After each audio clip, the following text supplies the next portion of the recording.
नाज़रीन आप ये देख सकते हैं सामने इमरान खान साहब की गाड़ी आ रही है। गाड़ी है इमरान खान के पास कितने भी गाड़ी जो है वो इस्लामाबाद हाई कोर्ट के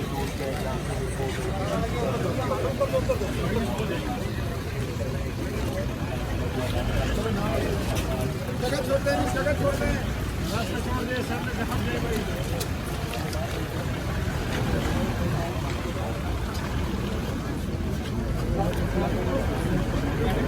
से मोबाइल पीछे आ जाए, पीछे आ जाओ यार।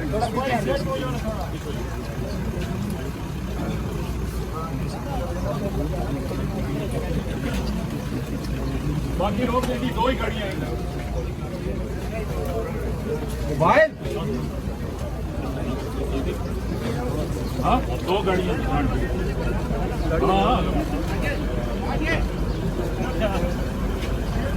करें जी खोलें हाँ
रास्ता छोड़ दें, रास्ता छोड़ दें।